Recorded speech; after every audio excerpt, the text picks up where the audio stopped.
She cheated with my stepfather to steal $1 million mansion, but it was mine all along. I never imagined I'd be sitting here, looking back at the last few years of my life with such a mix of rage, disbelief, and, strangest of all, relief. It's funny how betrayal can completely upend your world but also give you the kind of clarity you never thought you needed. Let me take you back to how it all started. I'm 35 now, and to be honest, I thought I had my life pretty much figured out. Growing up wasn't easy. My biological father passed away when I was just 17. It was sudden, a car accident that snatched him from us without warning. My mom was heartbroken, as was I, but she held the family together. We weren't super wealthy, but my dad had been smart about his money. He'd invested well, and we lived comfortably. The jewel of his estate was a massive mansion on the outskirts of the city, a place I still have vivid memories of. I grew up there, played hide and seek in its sprawling halls, celebrated countless birthdays in its garden. That mansion was more than just a house, it was a symbol of everything my dad had worked for. When my dad passed, my mom did her best to keep things going, but I could tell she was struggling. It wasn't just the financial aspects, it was the loneliness. A few years later, when I was around 21, she met James. Now, James wasn't a bad guy at first glance. He was 10 years younger than my mom, successful in his own right, but there was something about him that never sat right with me. Maybe it was how quickly he moved into our lives, or how he seemed to insert himself into decisions that really should have been left to my mom and me. Either way, I kept my distance. When they eventually got married, I played the dutiful son, but I always felt like he had an ulterior motive.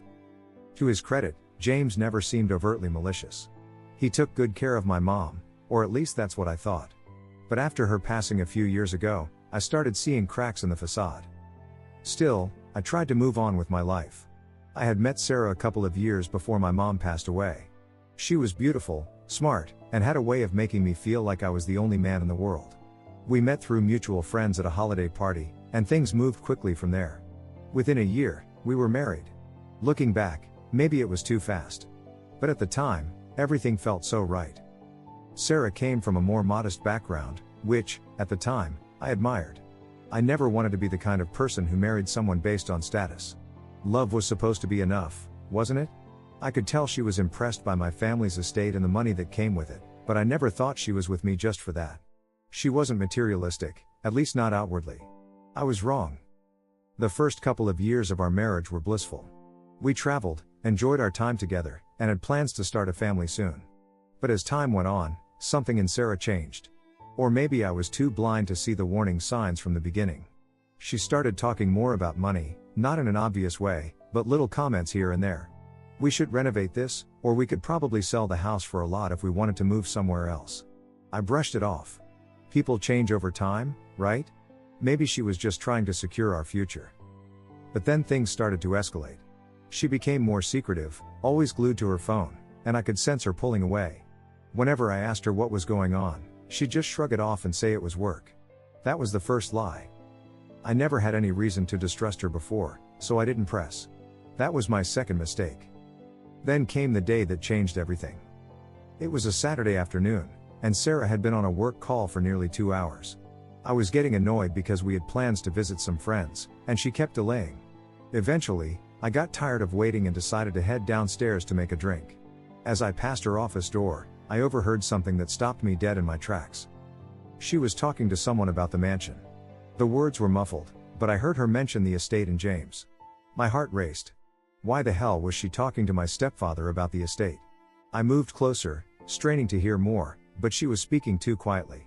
A few seconds later, she hung up. When she came downstairs, I acted like nothing was wrong, but inside, I was a whirlwind of emotions. I didn't say anything that day, but my mind was spinning. Something wasn't right. I couldn't just ignore it anymore. That night, I couldn't sleep. I kept replaying the conversation I overheard, trying to make sense of it. Why would she be talking to James about the mansion? And why didn't she tell me? My paranoia got the best of me, and I started wondering if she was hiding more than just a conversation. I hated the thought of snooping through her things, but I needed answers. The next day, while Sarah was out shopping with friends, I took a deep breath and opened her laptop. It was password protected, of course. But I knew Sarah, and she wasn't exactly creative with her passwords. After a few guesses, I was in. I didn't know what I was looking for, but I started with her emails. It didn't take long for me to find the folder that would blow my entire world apart. Tucked away under innocuously named subfolders were dozens of emails between her and James.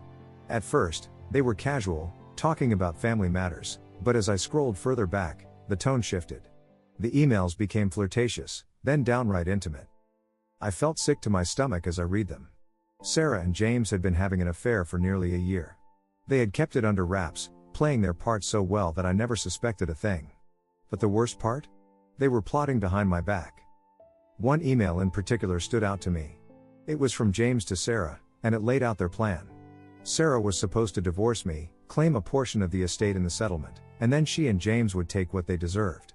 Apparently, they thought they could convince me to sell the mansion or get me to agree to some shady financial arrangement that would benefit them both. But here's where their plan fell apart. The mansion wasn't James to give, and it certainly wasn't Sarah's to take. When my father passed, he had left the estate in a trust under my name. James had no claim to it, and neither would Sarah in a divorce. They had no idea. I sat there, staring at the screen, a mix of fury and disbelief washing over me. How could she do this? How could James betray me like that? But as the anger bubbled up, a strange sense of calm followed. I wasn't going to let them get away with this. Not a chance. Over the next few weeks, I played the role of the oblivious husband. I acted like everything was fine, even when Sarah would leave the room to take work calls, or when James would show up to family gatherings with his slimy grin. I pretended I didn't know a thing, but behind the scenes, I was working with my lawyer to make sure my assets were protected. I had no intention of letting Sarah or James walk away with a cent. I kept gathering evidence, more emails, phone records, anything that would ensure they couldn't twist the narrative in court. I wanted everything to be airtight. Then, the day finally came when I couldn't keep it in any longer. It was a Sunday, and Sarah had suggested we go visit James at the mansion. The mansion I hadn't set foot in since my mom passed, the one James had been living in as if it was his own. Little did Sarah know, I had already contacted James earlier that week and arranged a meeting between the three of us. I wanted them both in the same room for what I was about to reveal. When we arrived, James greeted us with that same smug smile, and Sarah was practically beaming. They thought they had me fooled. But as we sat down in the living room, I wasted no time. "I know what's been going on," I said, my voice calm but cold. Both Sarah and James froze. "What do you mean?" Sarah asked, her voice wavering slightly. "I know about the affair. I know about the plan to steal the estate. I know everything." The silence in the room was thick, almost suffocating. Sarah's expression quickly shifted from shock to panic as the reality of the situation hit her. James sat there, looking pale, his hands nervously clasped together in his lap. Neither of them knew what to say. The mansion they thought they were plotting to take? It was already out of their reach, locked away in a trust with my name on it. I let the moment hang in the air for a while, watching them both squirm. Finally, Sarah spoke up, her voice trembling. "What are you talking about?" she stammered, trying to feign confusion. "I don't know what you mean." I shook my head. "Don't play dumb, Sarah. I've seen the emails. I know about the calls. You've been sleeping with James for nearly a year, plotting to divorce me and take the mansion. You thought it belonged to him, didn't you?" I looked over at James, who could barely meet my eyes. "You thought you could take something from me, something my father worked his entire life for. But you were wrong. The mansion is mine. Legally, financially, everything. And now? You'll get nothing." James opened his mouth to say something, but I cut him off before he could speak. "Don't even try it, James. I trusted you to take care of my mom after my dad died. You wormed your way into her life, then into this family, and now you think you can just steal from me? You're pathetic." He closed his mouth, swallowing hard. I could see the gears turning in his head, trying to come up with an excuse, some way to justify everything. But there wasn't one. There never would be. Sarah, meanwhile, had gone from panic to anger. "You don't understand, do you?" she snapped, her face red. "You've been so distant, so wrapped up in your own world, you didn't even notice. I was lonely, I was." I stood up abruptly, cutting her off with a raised hand. "Save it," I said coldly. "Don't pretend this was about me. You saw an opportunity to take what you thought was yours and you ran with it. But it's not going to happen. I've already filed for divorce, and my lawyer has everything prepared. You're not getting a dime from me, and you can bet your life James won't either."